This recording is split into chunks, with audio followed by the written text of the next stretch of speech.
Bird recording's the charm. Okay, so I'm gonna welcome to War Phantom's Hall. A story hub and a video game hub. So I'm doing this new thing called War Phantom Reads Creepypastas. Now, as the master of all that is evil, I decided to read creepypastas because Plankton told me about it and how it's ruining his reputation. And everybody think he's dead.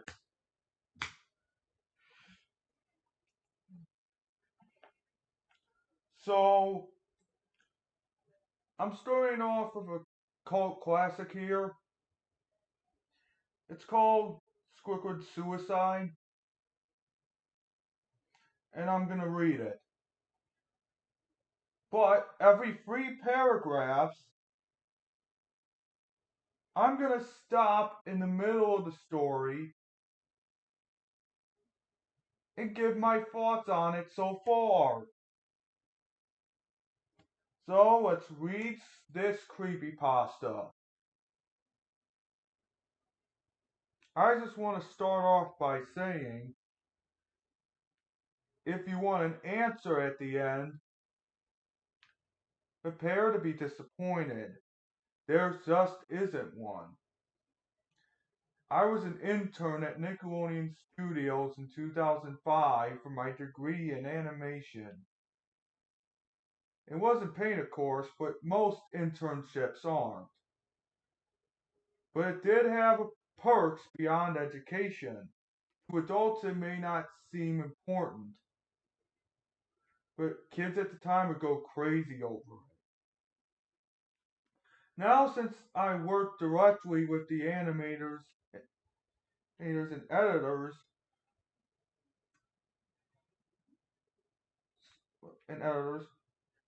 I got a few new episodes days before the air. I'll get right to it before giving off too much unnecessary detail.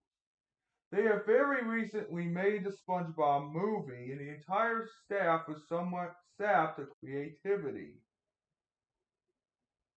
So it took them longer to start off the season.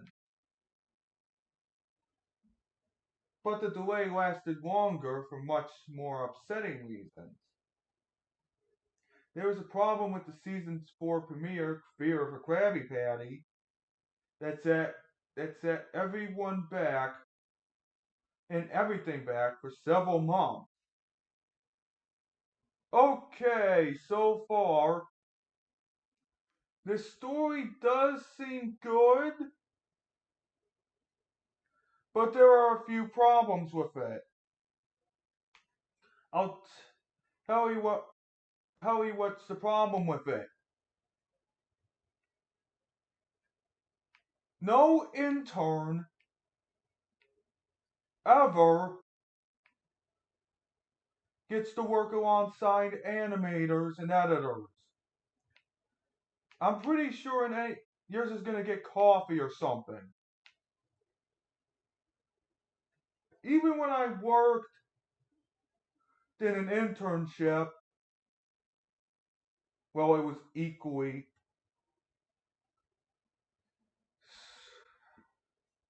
We had work that actually mattered. It was fair. I didn't work directly with those people. I just did some of their stuff. It was actually beneficial. But here, you don't work directly with editors and animators. You get their coffee and stuff like that. Just like Bad Creepypasta said. No intern works directly with editors and animators unless they are an assistant of some kind. So, enough of my rambling on. Let's just read the next 3 paragraphs. Me and 2 other interns were in the editing room along with their lead animators and sound editors for the final cut. We received a copy that was supposed to be Fear of a Krabby Patty and gathered around the screen to watch. Now, given that it isn't final yet, animators often put up a mock title card of sorts. An inside joke for us, if you will. With phony, oftentimes lewd titles such as How Sex Doesn't Work, except instead of Rockabye Bye Bell, or when SpongeBob and Patrick adopt a sea scallop. Nothing particularly funny, but work-related chuckle. So when we saw the title card Squidward Suicide, we didn't think it more than a morbid joke. One of the interns did a small throat laugh at it. The happy-go-lucky music plays as is normal. The story began with Squidward practicing his clarinet, hitting a few sour notes like normal.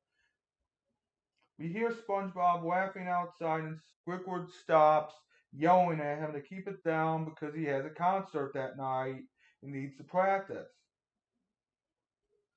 SpongeBob says okay and goes to see Sandy with Patrick. The bubble splash screen comes up and we see the ending to Squidward's concert. This is when things began to seem off. Okay, I'm gonna stop here for a bit.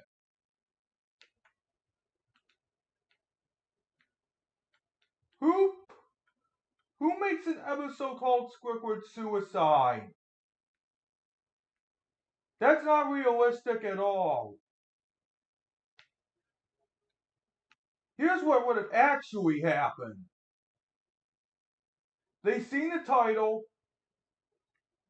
The editor, one of the editors or animators would say, hey, this seems fucking suspicious here. And then yank the tape out of the VHR. And find the person responsible, who is most likely Andrew Skinner, and arrest him for it.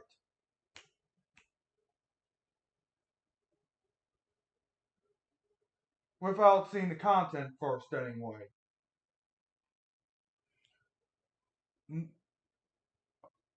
Okay?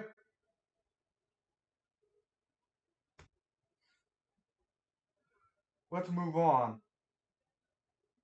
While playing, a few frames repeat themselves, but the sound doesn't, at this point, is synced up with animation, so yes, that's not common. But when he stops playing, the sound finishes as if the skip never happened. There is slight murmuring in the crowd before they begin to boo him. Not normal cartoon booing that is common in the show, but you can very clearly hear malice in it. Okay, let's move on.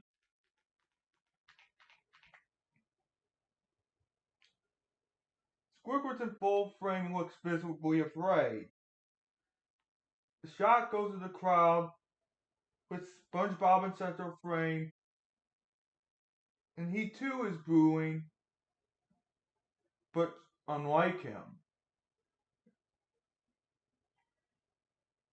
Unlike him. Very much unlike him. I'm sorry.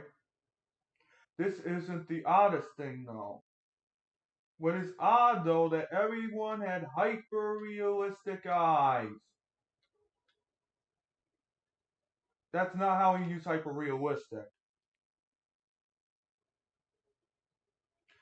Very detailed, clearly not shots of real people's eyes, but something a bit more real than CGI. The pupils were red. Some of us looked at each other, obviously confused, but since we were the writers, we didn't question its appeal to children yet.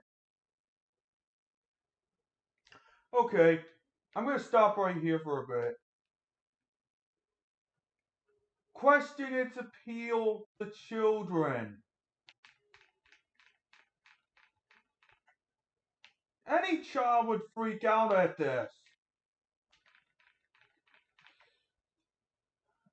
Even the most toughest child might freak out.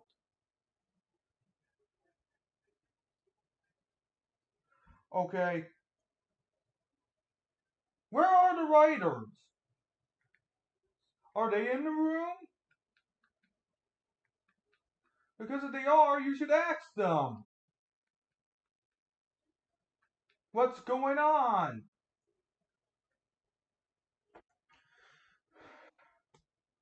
And hyper realistic? That's not how you use hyper realistic.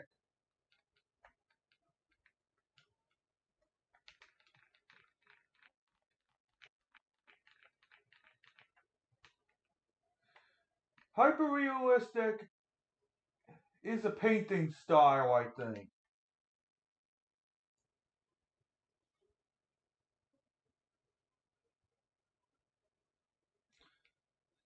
So either the editors and animators and interns were high on something, or they're extremely stupid.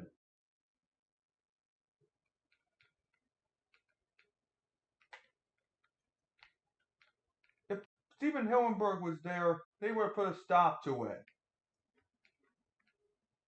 Not to the drug thing, but you know what I mean. Anyway, let's go to back to the story before I rip my hair out of my leg. Okay, the shot goes to Squidward, visibly sitting on the edge of his bed, looking very forlorn. The view out of his porthole window is of a night sky, so it isn't very long after the concert.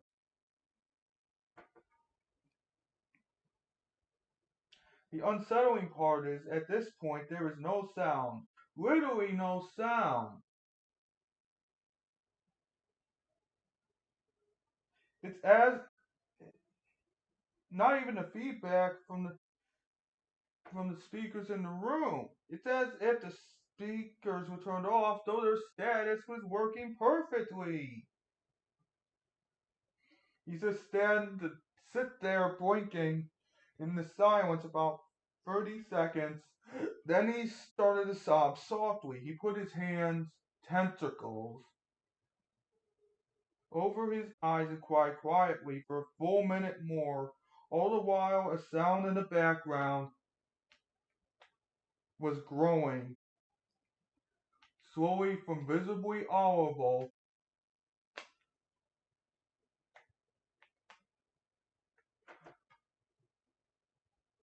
from nothing to barely audible. It sounded like a slight breeze through a forest. Okay.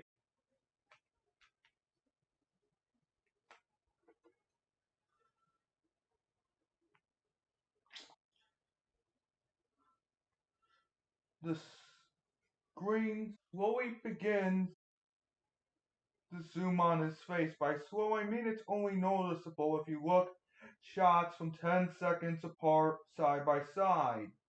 His sobbing gets loud, more full of hurt and anger. The screen then twitches a bit as if it twists on itself for a split second, then back to normal. The wind through the trees sound gets slowly loud and more severe as if a storm is brewing somewhere. The eerie part is this sound, and Squidward's sobbing sounded real, as if the sound wasn't coming from the speakers, but if the speakers were holes the sound was coming from the other side. As good as the sound as the studio likes to have, they don't purchase the equipment to be that good to produce sound of that quality. Okay, How did you know this? Notice the shots were 10 seconds apart. Unless you're a master genius in animation, like Don Bluth or somebody like that,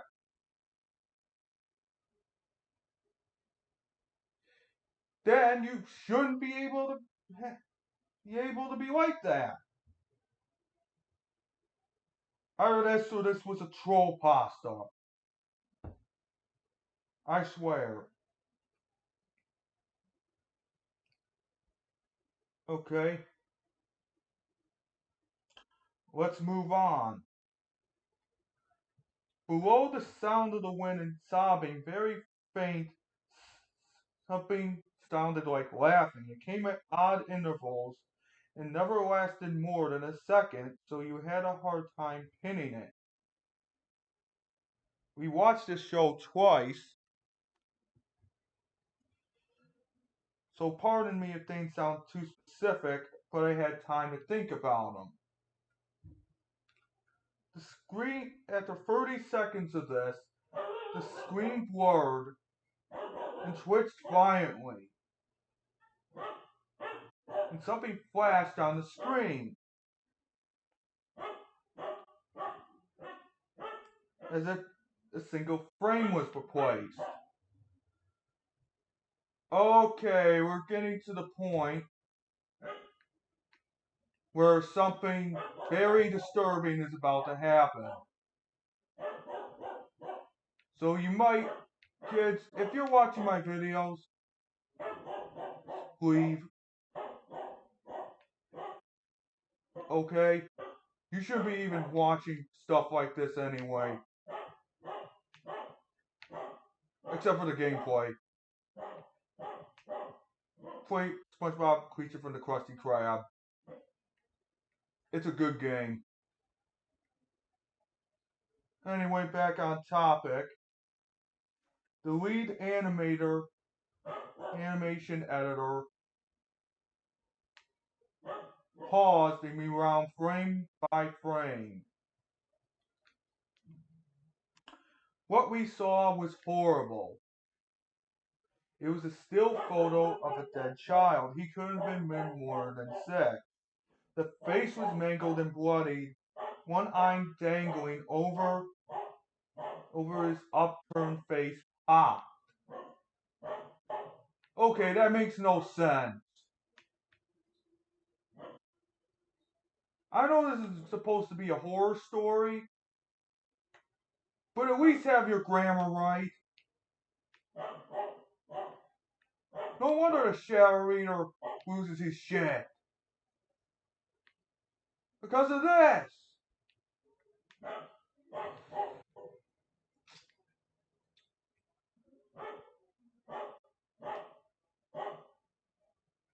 Anyway, the face was mangled and bloody. Wait a minute. He was naked down to his underwear. Hold on. He was naked down to his underwear. His stomach cruelly cut open and his entrails laying beside him. He was laying on some pavement that was probably a road. No shit, Sherlock.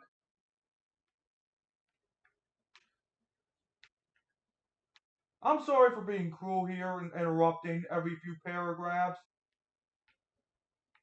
But seriously, this intern shouldn't even be there. He should be getting coffee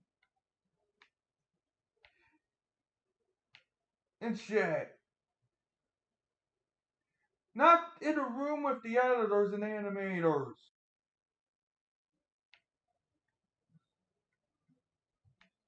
God.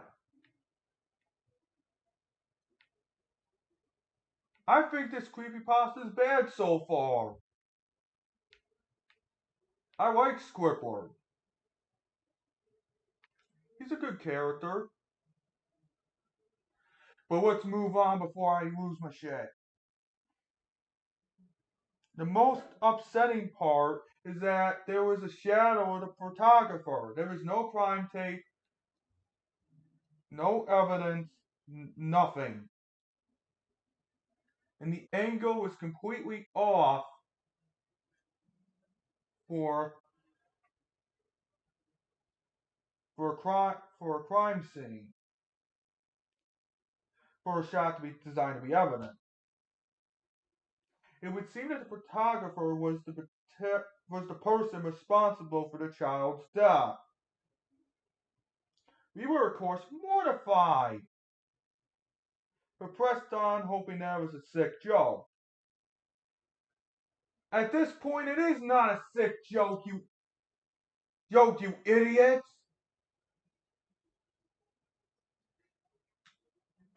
Stop, stop the video. Call the police.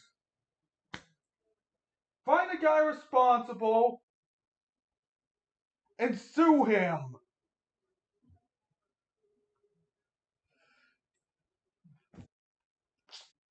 But this is a horror story we're talking about. There is no logic. Well, sometimes there is logic, but rarely.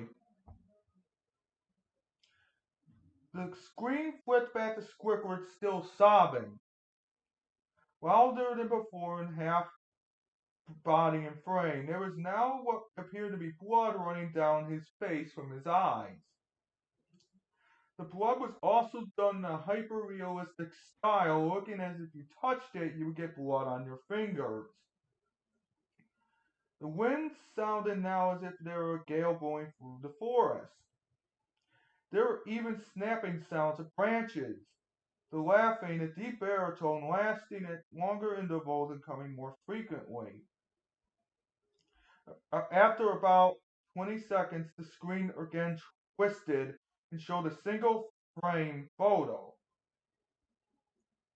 The editor was reluctant to go back. We all were. But he knew that he had to.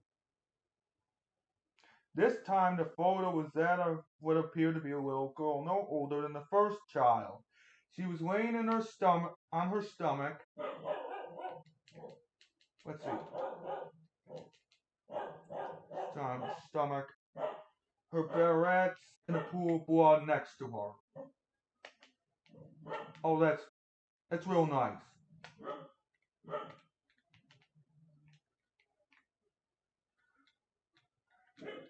Sorry about the dog barking. Her left eye was too popped out and popped. What? Naked except for underpants. Her entrails were piled on top of her above another crude cuddle on her back. Again the body was on the street and the photographer's shadow was visible, very similar in size and shape to the first. I had to choke back vomit and one intern, the only female in the room, ran out. The show resumed. Are you fucking kidding me? Why are these people so stupid?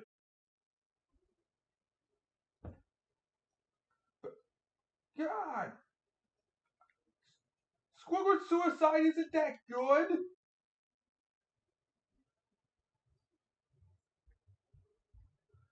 I could write a better story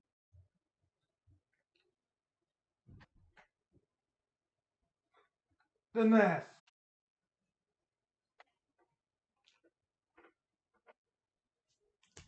About 5 seconds after the second photo played, Squidward went silent as did all sound like it was when this scene started. He put his hands down, tentacles down. The eyes were now done in hyperrealism like the others were in the beginning of the episode. They were bleeding, bloodshot, and pulsating. I'm pretty sure those are the same thing. He just stared at the screen as if watching a viewer. After about 10 seconds, he started sobbing, this time not covering his eyes. The sound was piercing and loud, and most fear-inducing of all was his sobbing mixed with screams. Tears and blood were dripping down his face at a heavy rate. The rin sound come back, and so did the deep voice laughing. You misspelled voice. My God.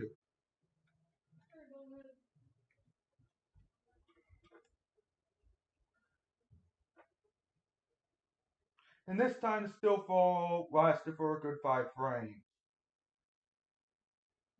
The animator was able to stop on the fourth and backed off. This time this video, this this photo was of a boy about the same age. This time the scene was different. The entrails were just being pulled out from a stomach wound by a large hand. The right eye popping and dangling, popped and dangling, blood trickling down it. The animator proceeded. It was hard to believe, but the next one was different, but we couldn't tell what. He went on to the next same thing. He went back to the first and played him quicker, and I lost it. I vomited on the floor. The animators and sound editors gasping at the screen. Like idiots. Instead of calling the police.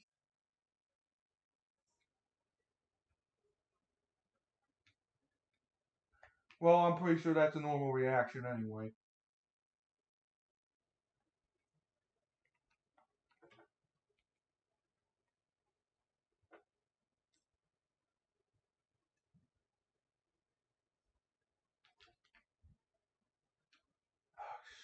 Sorry. Okay.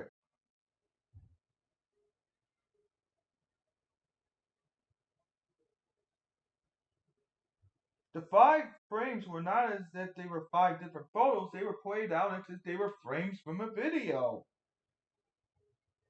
We saw the hand slowly lift out the guts, we saw the kid's eyes focus on it, and we even saw one frame of the kid starting to blink. Okay. The lead sound editor told us to stop. He needed to call in Steven Hillenberg to see this. Are you kidding me? That's not going to solve anything. It's going to make him disgusted. And somebody did this to his cartoon.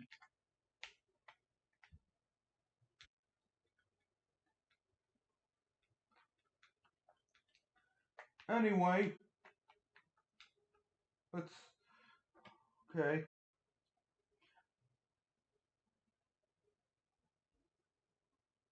Mr. Hillenberg arrived within about 15 minutes.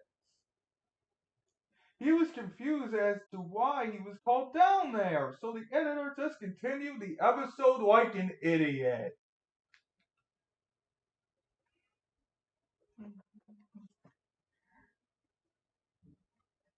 Once the few frames were shown, all screaming out, all sound just stopped.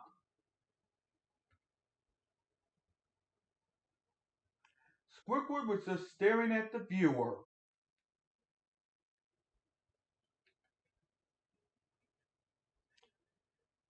Full frame of the face for about 3 seconds. The shot quickly panned out and the deep voice said, "Do it." And we see Squidward's tentacles a shotgun. He immediately pulls the gun in his mouth and pulls the trigger. Which we were pretty sure at this point was a band video.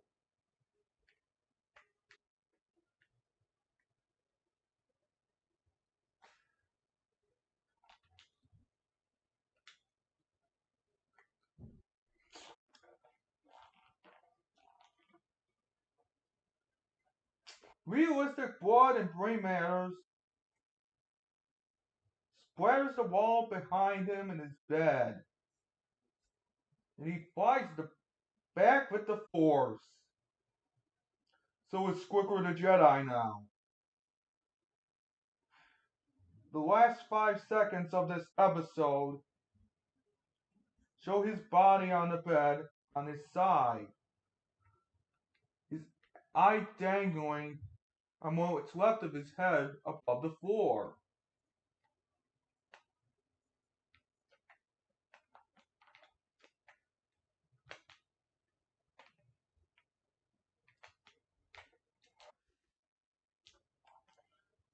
Staring blankly at it. Then the episode ends. Okay, what did I get from this episode? Oh wait, it's not done yet.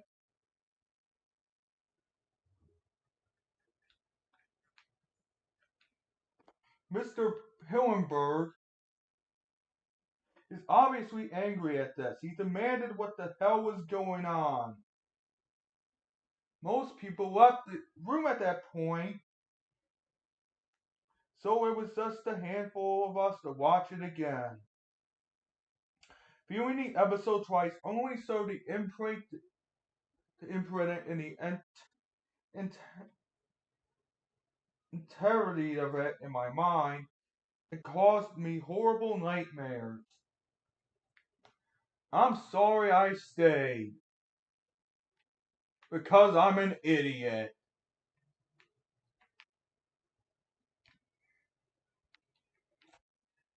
So what did I think of this so far? We're near the end of the story. Hillenberg is obviously confused why an intern is in there.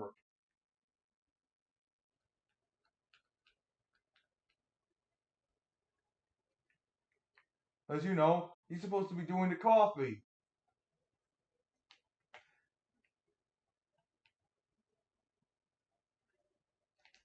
And I was fired for incompetence.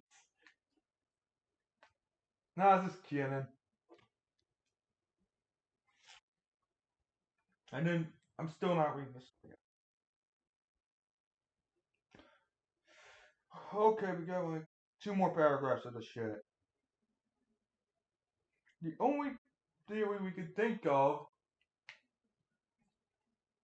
was someone in the filing room. The file was edited by someone in the chain from the drawing studio to here. The chief technical officer was called in to analyze what happened, when it happened. The analysis of the file did show it was edited over by new material. However, the timestamp of it was a mere 24 seconds before we began viewing it. All equipment involved was examined for foreign software and hardware as well as glitches, as if the timestamp may have glitched and shown the wrong time. But everything checked out fine. We don't know what happened, and to this day, no one does. For some reason. There was an investigation due to the nature of the photos, but nothing came of it. No child seems to be identified or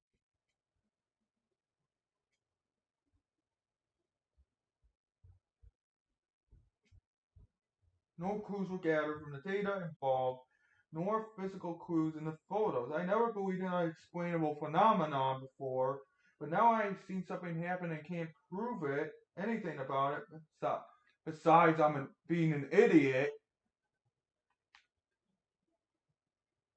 And now not getting the coffee. I think twice about things. Okay, now that the story is over, What do I think about this thing? Okay, I'm gonna be honest. This sucked. It was so bad.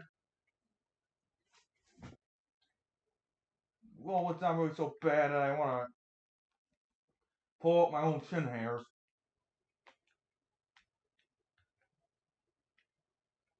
My own beard hairs. Sorry.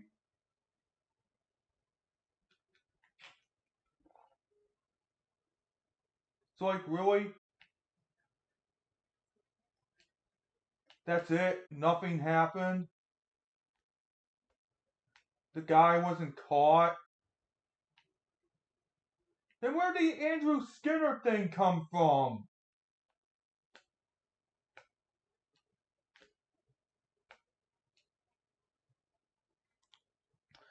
I just don't know why people like this story.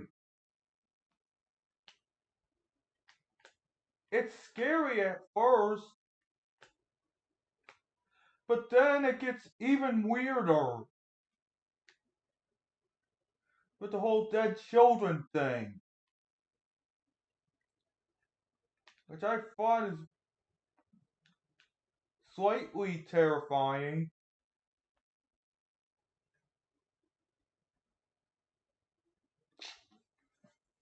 Guess what?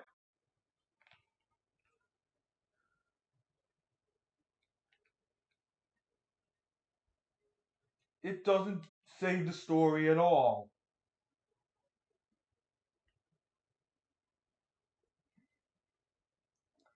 It had too much grammar errors.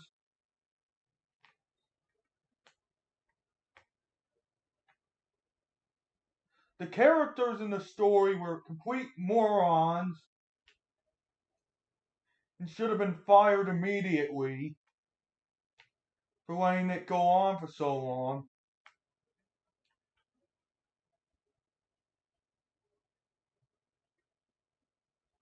Shadow Reader's creepypastas are more readable than this.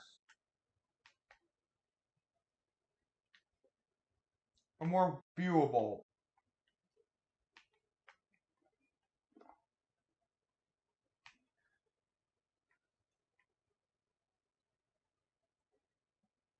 I don't think the creepypasta is good.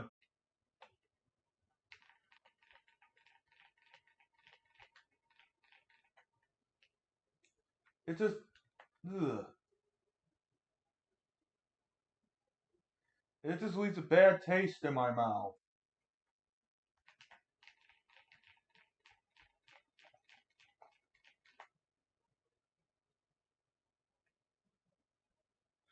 It just makes you wonder why he hasn't done any research.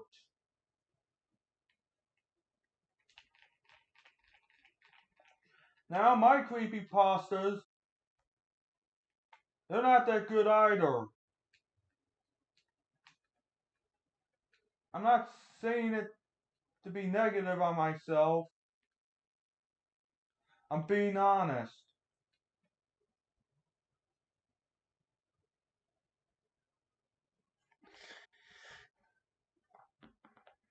This creepypasta sucked. I give it a 3 out of 10. For its shitty writing, its poor understanding of what actually happens in the studio,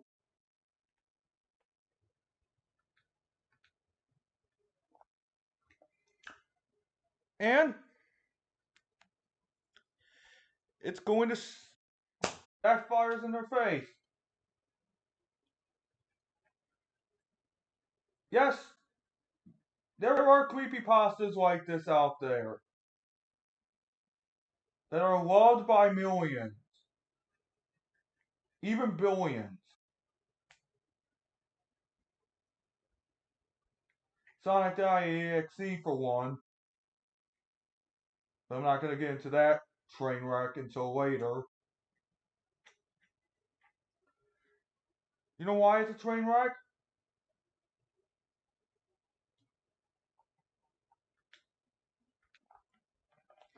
Let me tell you how many spin-offs it's had. Too many.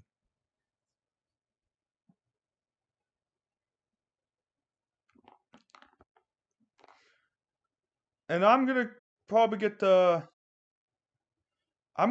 about this in a later video. So I'm just gonna sum up this new review. This review about Squidward Suicide. It sucks. The characters are stupid. And before I leave, thank God the Shadow Reader makes good creepypastas. And there are good creepypastas out there. Like 1999 and Candle Cove. But for some reason, 1999 is having problems. For some reason. Candle Cove is good. Except for the Screamer finale thing. I don't know where that came from. So, yeah.